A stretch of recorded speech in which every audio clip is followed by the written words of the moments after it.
ఆత్మీయ charitable trust ఆధ్వర్యంలో మంచిర్యాల జిల్లా కేంద్రంలో ఉన్నటువంటి మాతా పిల్లల హాస్పిటల్ చేతి శ్యామ్ కుమార్ యొక్క కుమారుడైనటువంటి దుర్గా వరుణ్ గారి యొక్క ఆరోగ్య పరిస్థితి చాలా ప్రమాదకరంగా ఉంది.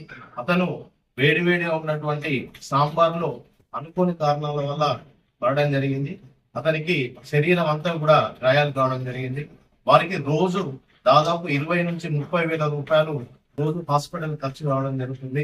వారిది చాలా పేద కుటుంబం కాబట్టి ఆత్మీయ చారిటబుల్ ట్రస్ట్ ద్వారా వారికి 20,000 రూపాయలు ఆర్థిక సహాయం చేయడం జరుగుతుంది. కాబట్టి ఇంకా ఎవరైనా దాతలు ఉంటే వారి కుటుంబాన్ని ఆదుకోవాల్సిందిగా ఆత్మీయ చారిటబుల్ ట్రస్ట్ ద్వారా కోరుకుంటున్నారు.